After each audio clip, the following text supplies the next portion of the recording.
সুপ্রভাত বন্ধুরা, বেশ কিছুদিন পর আবারও নতুন একটি ভিডিও নিয়ে আপনাদের সামনে উপস্থিত করতে চলেছি। ডিসেম্বর মাস প্রায় শেষের দিকে, তাও শীতের প্রকোপ কিন্তু বেশ খানিকটা রয়ে গেছে। শীতের দাপাদাপি মানসিক মনকে একেবারে নাড়া দিয়ে চলে যাচ্ছে।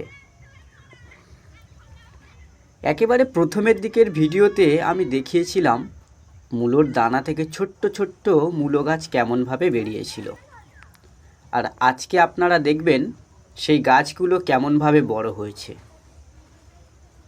তো এই দেখুন বন্ধুরা, আপনাদেরকে দেখাই গাছগুলো কত সুন্দর হয়েছে এবং বয়সের পরিপূর্ণতার কারণে গাছগুলিতে সাদা ফুলে ভর্তি হয়ে গেছে।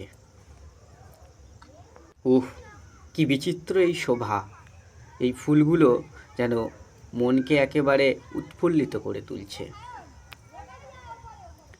হিমেলি বাতাসের ছোঁয়ায় এই ফুলগুলো যখন তার নিজ নিজ গাছের মাথায় নৃত্য করে, সেই দৃশ্য যে কি অপূর্ব তা কথার মাধ্যমে তুলে ধরা কিন্তু বেশ কষ্টকর। যাই হোক, আমি আমার সাধ্যমতো সেই বিচিত্র শোভাকে ফুটিয়ে তোলার জন্য চেষ্টা করলাম।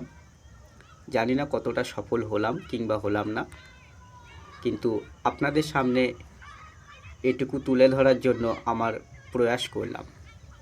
ভিডিওটি কেমন লাগলো আপনারা জানাবেন কমেন্টের মাধ্যমে, এবং পরবর্তী ভিডিওতে শীতকালীন মূলত কোন সবজি বা ফসলের ভিডিও আপনারা দেখতে চান সেটাও কমেন্টের মাধ্যমে কিন্তু জানাবেন।